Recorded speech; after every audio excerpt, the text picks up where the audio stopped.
They say that the edit is the final rewrite, and that was certainly true for Annabelle 2. The script for the movie was something like 117 pages, which is pretty long for a horror movie, but the script was also quite dense. There were a lot of things going on.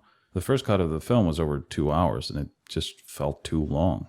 One of the first scenes to go was an early scene between Samuel and Esther. Esther is sewing one of the dresses for the Annabelle dolls when Samuel comes in from the workshop. It was a scene we did in one long take, which can be fun to do, but it really limits you when you get to the editing room. I take it you're finished. The dolls are done. Yeah. Where's B? Upstairs, asleep. You don't say. But you seem so exhausted, Samuel. No. It was just pretend. Oh, you don't say.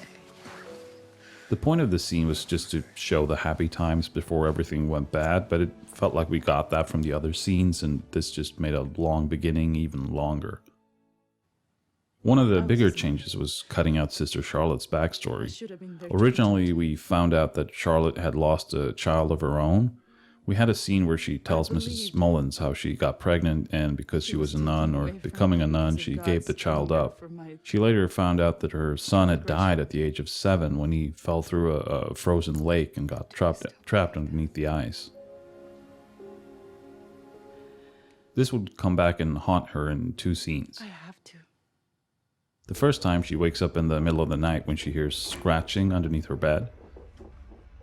When she holds a light underneath the bed, she sees that the light projects a shadow of a little boy clawing at her bed as if he's trapped underneath ice.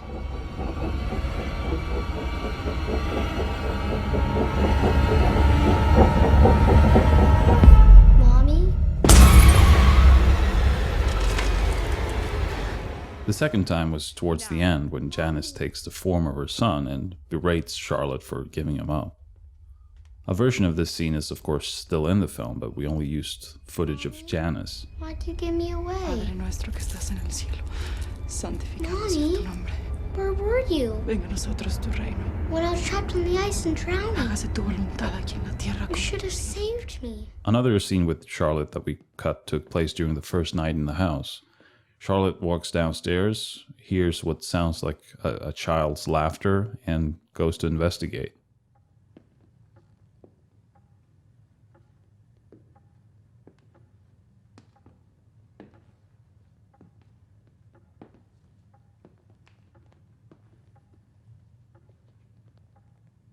We had one of the PAs run by in the background as a creepy shadow.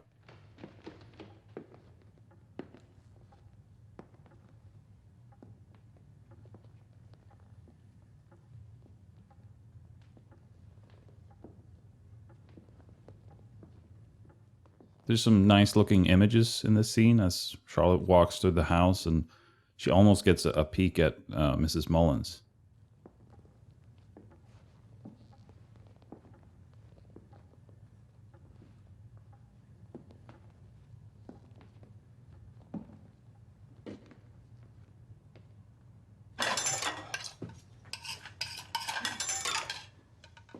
This scene stayed in the movie for a long time. It was actually right before a test screening when we were checking the projection of the film that I felt this scene had to go. We needed to get to Janice walking into B's room quicker because that's the really fun stuff. So I asked my editor, Michelle, if she could hurry back to the editing room and cut that scene out before the screening started, which she did. I know the studio liked this scene, but the only thing I'm sort of missing from it are those nice images of Charlotte walking down the hallway. Another change is originally Janice met B much earlier. The first time Janice goes into B's room, B puts her hand on her and tells her to hide. B's actually still in that scene for a split second if you look carefully frame by frame. We thought about having VFX paint her out, but I figured it could be a spooky Easter egg to keep her in there. Janice then met B again during the night when Carol and Nancy are telling ghost stories about Mrs. Mullins. Linda? The other night, dear, as I... It's not a terrible scene. It's mostly one long take that at first shows the foot of the bed, and then we frame that out so one of the prop guys could put Annabelle in. But we felt that not having Ghost Bee appear until later in the film would have more of an impact once we do see her. Hello? Let's be friends. She's coming! Once Janice got possessed, she originally just hung around the house for a while, which felt weird pacing-wise. The scene with Linda and the pop gun originally came later in the film, after Janice had gotten possessed. Linda heads to her bedroom when she sees Janice in her wheelchair downstairs. After that was the scene where Linda sees Annabelle through the keyhole, and we get into the whole pop gun sequence. After Linda had run up into her bed, we originally panned out into the dark, where Janice came rolling in with Annabelle in her lap.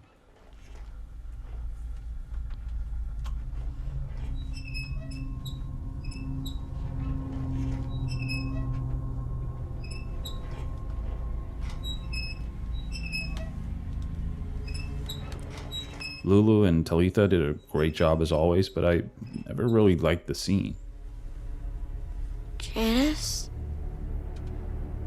You shouldn't have that doll. Shh.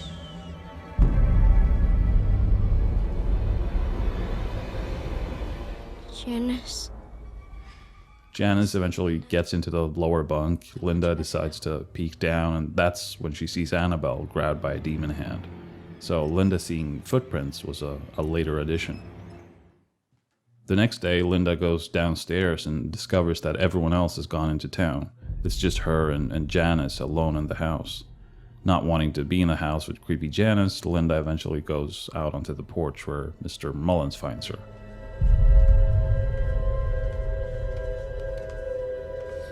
Sister Charlotte?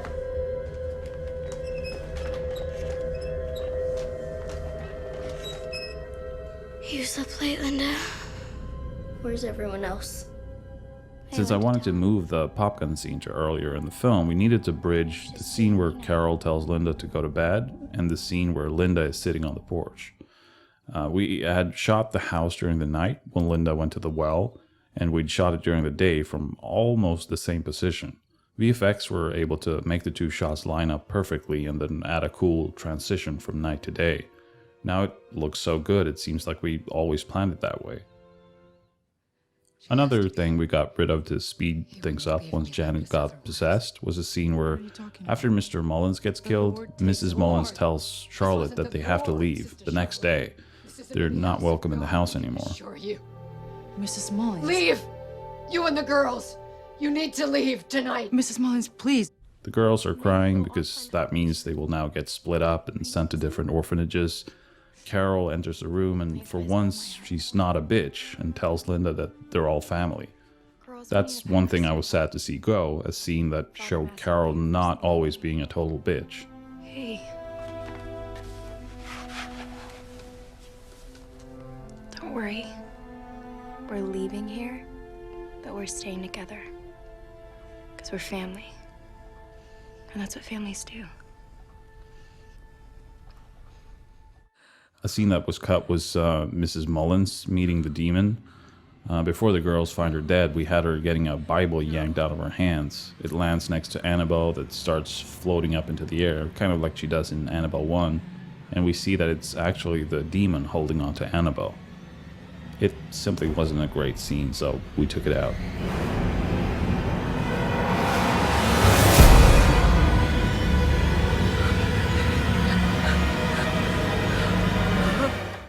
Two big changes towards the end of the film was what happens in the barn and in the dumbwaiter. Originally in the barn, Carol encountered evil Mrs. Mullins instead of the scarecrow. I always felt that the scene could have been better, so when it came to do additional photography, that was one of the things I wanted another shot at.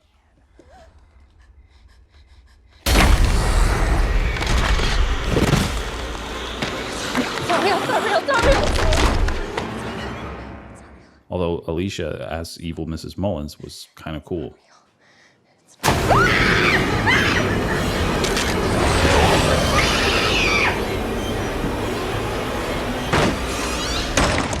We'd already had the scarecrow outside, but all it used to do was land on the car in a cheap jump scare.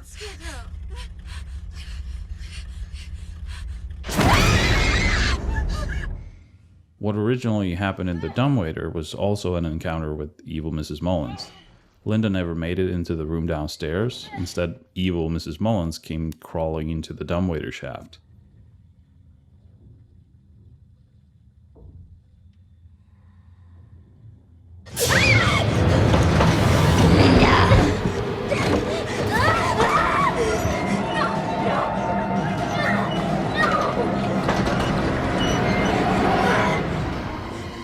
We felt it made more sense to have it be Janice coming after Linda, and I wanted to add some extra creepiness by having Linda step into the dark bedroom downstairs. Originally, evil Mrs. Mullins made one more appearance before Linda hides in Annabelle's closet. Seeing evil Mrs. Mullins was the motivation for Linda to go into Bee's room, but it felt like it was too much, like Linda was running around in a haunted house, which she kind of is, but still. Lastly, there was one sequence that was cut, or rather modified, during shooting after we'd already shot part of it. Instead of playing hide and seek, the girls played a game called Sardines.